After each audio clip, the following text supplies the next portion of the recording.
हरे Krishna, good evening everyone. हरे कृष्ण प्रभु जी। हरे कृष्ण प्रभु जी। हरे कृष्णा। आप सभी का स्वागत है रिफ्रेश योरसेल्फ सेशन में। तो जल्दी से मैं स्क्रीन शेयर करता हूँ और फिर हम सेशन स्टार्ट करेंगे। मेरा स्क्रीन विजिबल है? यस प्रभु जी। ओके, तो आप सभी मेरे पीछे रिपीट कर सकते हैं। भगवत गीता 6.25 शनैः शनैर् उपरमेत् शनैः शनैः उपरमेत् उपरमेत् बुद्ध्या धृति गृहीतया बुद्ध्या बुद्ध्या धृतिः गृहीतया आत्मसंस्थं मनः कृत्वा आत्मसंस्थं मनः कृत्वा कृत्वा न किञ्चित् अपि चिन्तयेत्। न किञ्चित् अपि चिन्तयेत्। Vivek Prabhu, please read the translation. Hare Krishna. Gradually, step by step, one should become situated in trance by means of intelligence sustained by full conviction, and thus the mind should be fixed on the self alone and should think of nothing else. Hare Krishna. Hare Krishna, thank you Prabhu.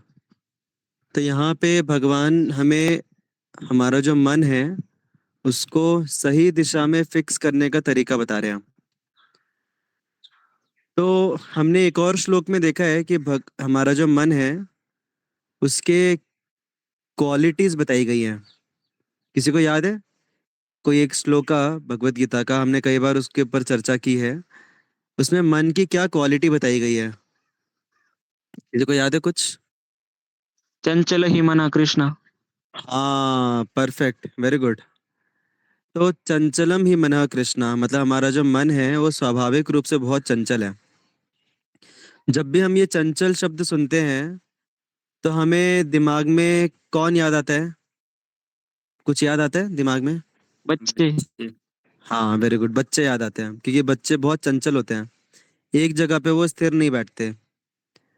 तो बच्चों का स्वभाव होता है चंचल होना। Suppose अगर कोई व्यक्ति अपने बच्चे को लेके जा रहा है रास्ते के बाजू से और बच्चा बार बार दौड़ रहा है उसको रोड के ऊपर जाके खेलना है, और रोड के ऊपर बहुत सारी गाड़ियां जा रही हैं। तो अगर वो बार बार रोड के ऊपर जा रहा है तो यहाँ पे जिम्मेदार कौन है? क्या हम बच्चे को जिम्मेदार ठहरा सकते हैं या उसके पिताजी को जिम्मेदार ठहरा सकते हैं? कौन कौन बोलते हैं पिताजी को जिम्मेदार ठहरा सकते हैं? थम्स अप कीजिए। कौन कौन बोलता है बच्चे को जिम्मेदार ठहराना चाहिए? थम्स डाउन कीजिए।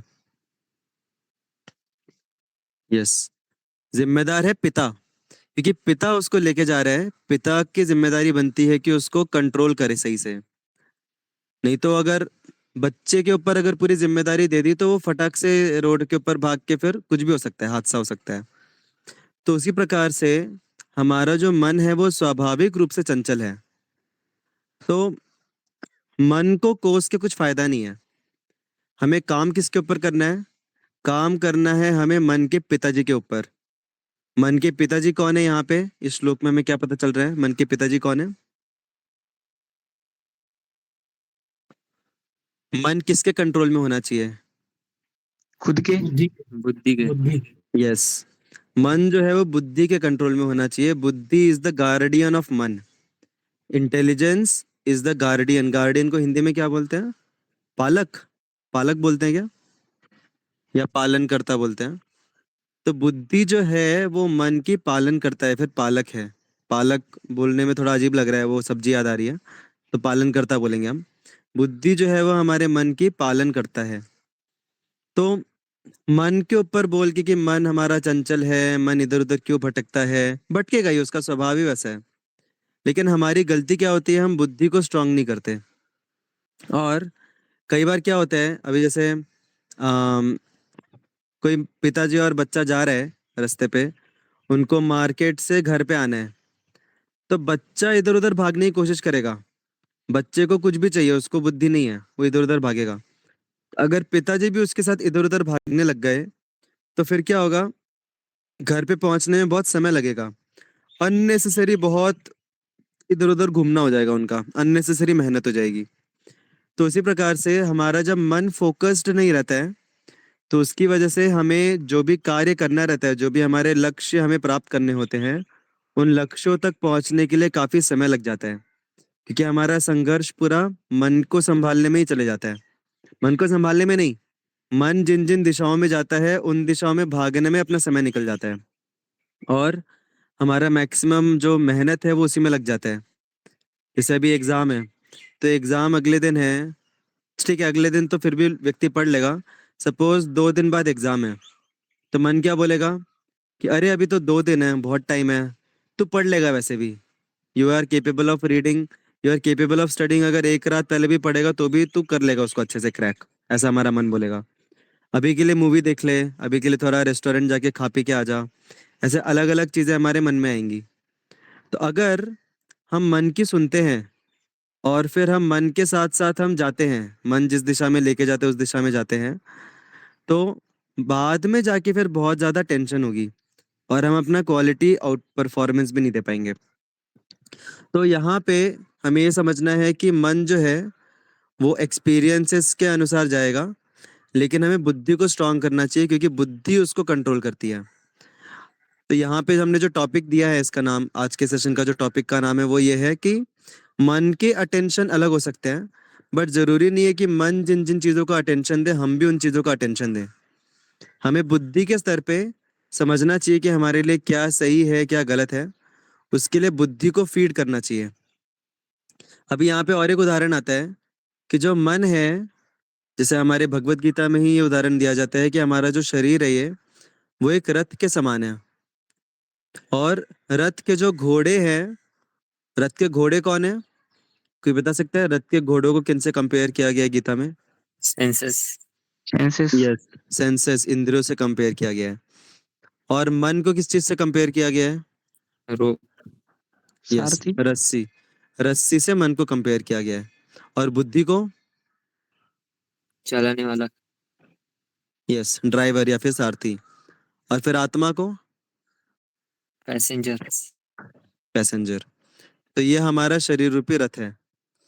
तो इसमें आप सोचिए, अगर जो रस्सी है वो बहुत स्लिपरी है, रस्सी, स्लिपरी को क्या बोलते हैं हिंदी में?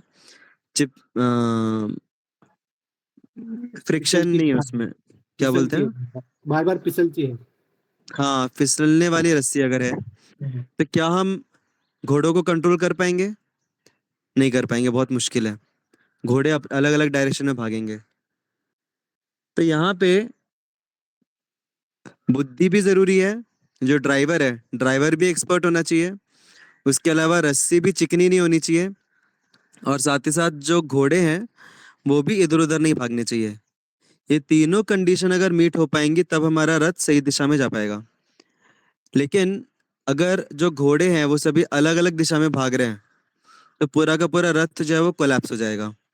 अभी यहाँ पे समझने वाली बात ये है कि आप विजुअलाइज कीजिए, अभी एक रथ है और घोड़ा है, रथ को घोड़ा चला रहा है, और घोड़े ने रास्ते के बाजू में कुछ तो चीज देखी खाने की। घोड़े को क्या पसंद रहता है? I don't know. उसकी पसंद की कोई तो चीज देखी उसने खाने की, किसी को चना पता है? चना चना चना, ज्यादा पसंद। ठीक है। उसने सपोज चने का खेत देख लिया रास्ते के बाजू में, तो क्या घोड़ा इमीडिएटली भागना शुरू करेगा? नहीं, इमीडिएटली भागना शुरू नहीं करेगा। पहले वो देखेगा, देख के फिर मन बनाएगा, मन बना के थोड़ा सा उस दिशा में जाएगा, और फिर थोड़ा और जाएगा, और धीरे धीरे फिर वो स्पीड पकड़ेगा गलत दिशा में। तो जितना जल्दी हम घोड़े को कंट्रोल कर लेंगे उतना कम मेहनत लगेगा कंट्रोल करने में। क्या आप सब सहमत है इस बात से कि जितना जल्दी हम कंट्रोल करेंगे? अभी सपोज उसने देखा, सपोज हमने उसको देखने ही नहीं दिया, हमने उसके आंखों के आजू बाजू ये लगा दिया है, कवर लगा दिया है, तो वो देखेगा ही नहीं इधर उधर, वो सिर्फ रास्ते पे ही जाएगा। ठीक है, कवर नहीं लगाया, उसने देख लिया। देखने के बाद अगर हमने इमीडिएटली उसको कंट्रोल कर लिया तो फिर हमें मेहनत नहीं लगेगी, इजी पड़ेगा कंट्रोल करना। लेकिन जितना समय लगाएंगे हम उसको कंट्रोल करने में, उतना ही कंट्रोल करना मुश्किल होते जाएगा, क्योंकि वो घोड़ा एक मोमेंटम को पिकअप करेगा। मोमेंटम पता है आप सभी को? स्पीड, स्पीड बोल सकते हैं। उसके धी उसकी जो तेजी है वो धीरे धीरे बढ़ेगी।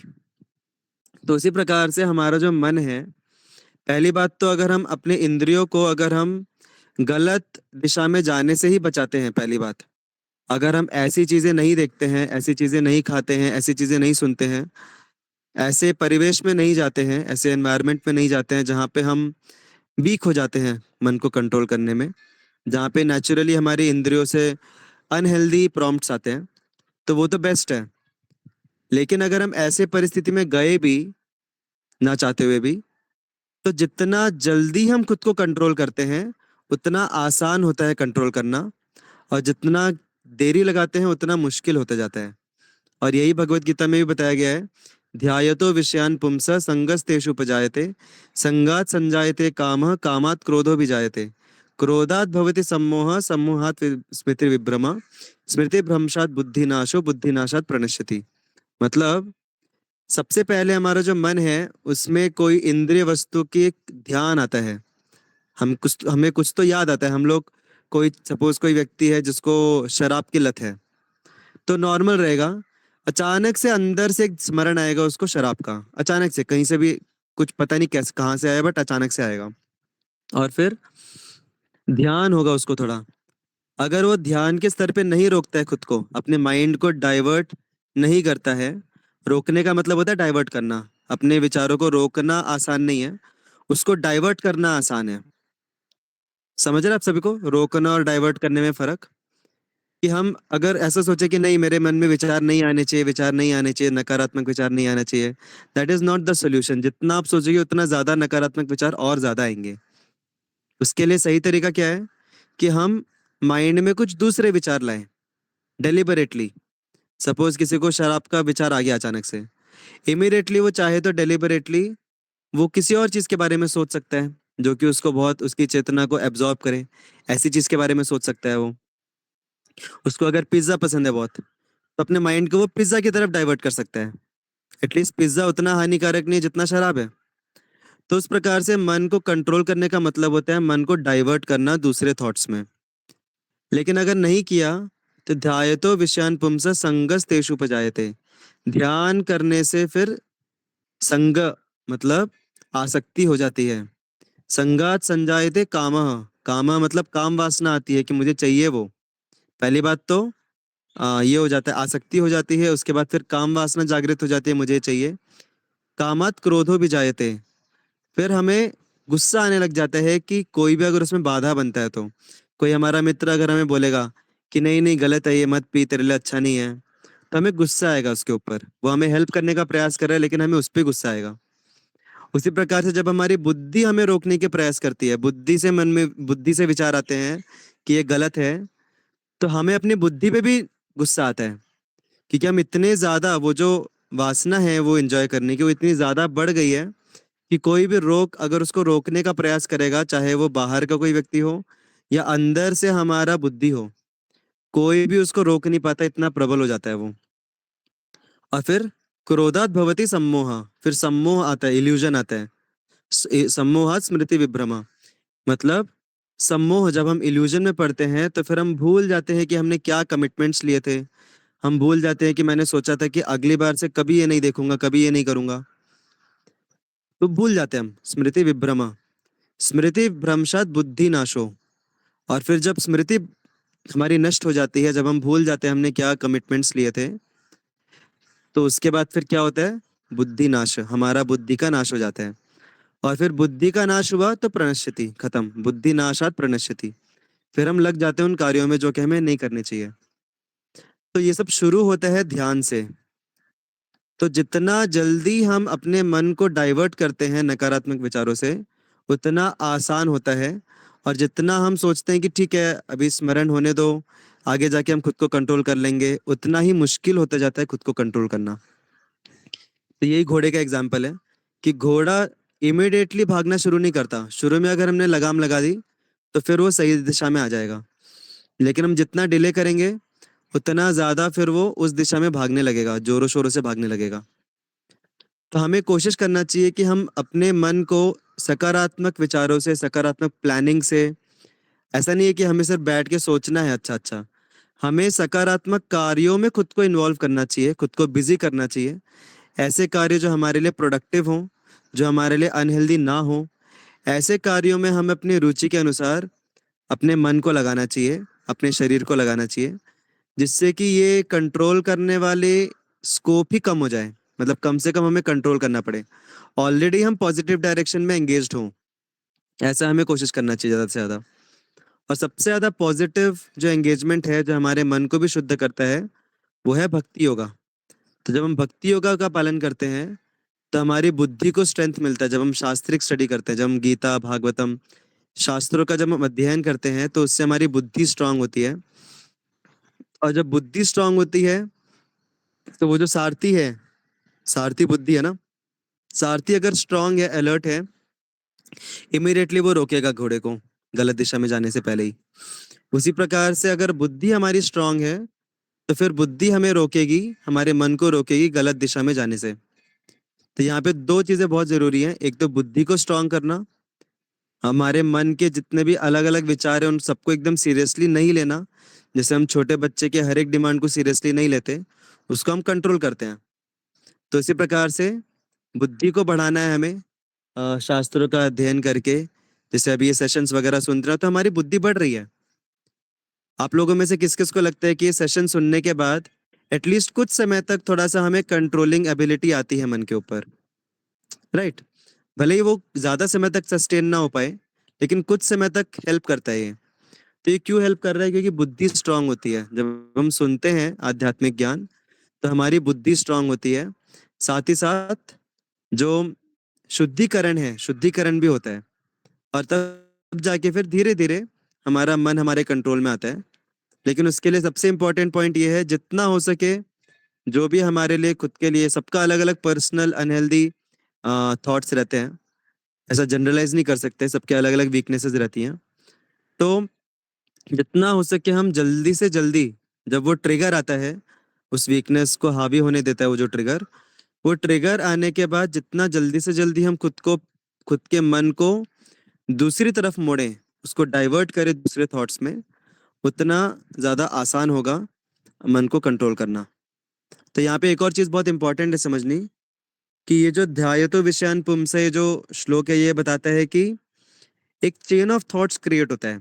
पहले एक थॉट आता है, फिर उस थॉट से रिलेटेड दूसरा थॉट आता है, फिर दूसरे थॉट से रिलेटेड तीसरा थॉट आता है। ऐसे थॉट्स आ आके एक चेन रिएक्शन बन जाता है, फिर एक थॉट से दूसरा थॉट। जैसे दारू का एग्जांपल लेते हैं। वो व्यक्ति को दारू पीने का अचानक से ध्यान आया, और फिर उसको याद आया कि दारू वो कहाँ पे जाके पीता था रेगुलरली। फिर उसको उसका टेस्ट याद आएगा, उसको अपने दोस्त याद आएंगे जिनके साथ वो बैठ के पीता था, उसको वो एम्बियंस याद आएगा जिस एम्बियंस में बैठ के पीता था। तो ऐसे एक के बाद एक के बाद एक चेन रिएक्शन शुरू हो जाता है, और फिर वो इतना बढ़ जाता है कि फिर उससे बाहर निकलना मुश्किल होता है। तो इसका सोल्यूशन क्या है? इसका सोल्यूशन है पॉजिटिव चेन रिएक्शन शुरू करना। मतलब हम पिज्ज़ा के बारे में सोच सकते हैं कि पिज्ज़ा मैं खाता था, कौन सा फ्लेवर का पिज्ज़ा खाता था, कहाँ पे बैठ के खाता था, और कैसा लगता था, किन दोस्तों के साथ में पिज्ज़ा खाता था, और पिज्ज़ा कैसे बनाते हैं। तो ऐसे करके हमें positive chain of thoughts we have to divert our mind to, तब जाके फिर हम थोड़ा उसको कंट्रोल कर सकते हैं।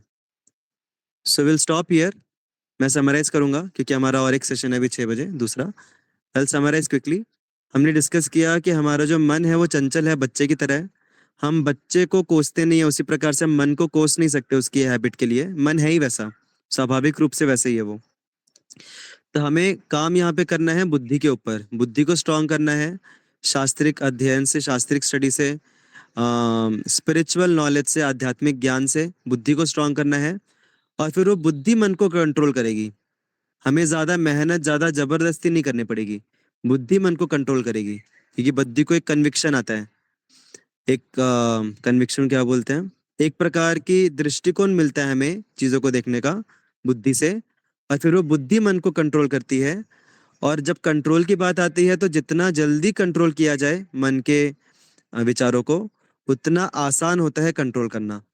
और कंट्रोल करने का मतलब ये नहीं है कि जबरदस्ती हम अपने मन को शून्य कर दे और एकदम से दबा दे मन को।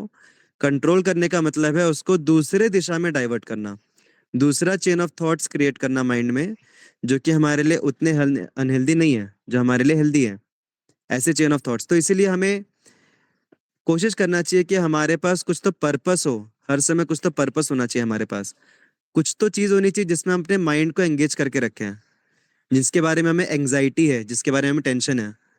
तो कुछ सेवा हो सकती है, वो कुछ तो ऐसी सेवा लेनी चाहिए जिसमें हमारा माइंड एंगेज हो, जिसका हमें थोड़ा टेंशन भी हो, एंग्जाइटी भी हो कि डेडलाइंस में करना है। अपने स्टडीज से रिलेटेड हमें चैलेंजेस लेने चाहिए, डेडलाइंस रखनी चाहिए, एक एंग्जाइटी लेना चाहिए। तो ये जो पॉजिटिव एक्टिविटीज के लिए एंग्जाइटी लेना ना, ये बहुत अच्छी बात है।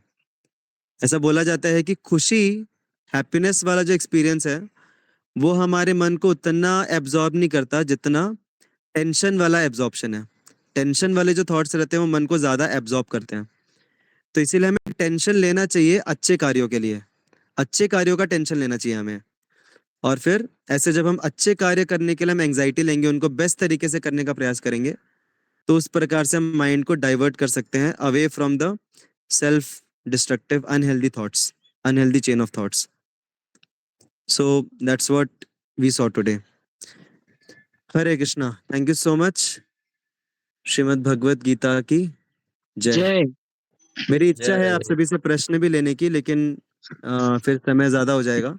तो किसी को अगर कोई भी प्रकार का प्रश्न है प्रैक्टिकल लेवल पे या जो भी हमने डिस्कस किया उसमें से अगर कुछ चीज नहीं समझी, तो फिर वो पर्सनली व्हाट्सएप कर सकते हैं, सारे सवालों को हम जवाब देंगे। Hare Krishna, thank you so much. Hare Krishna. Hare Krishna. Hare Krishna.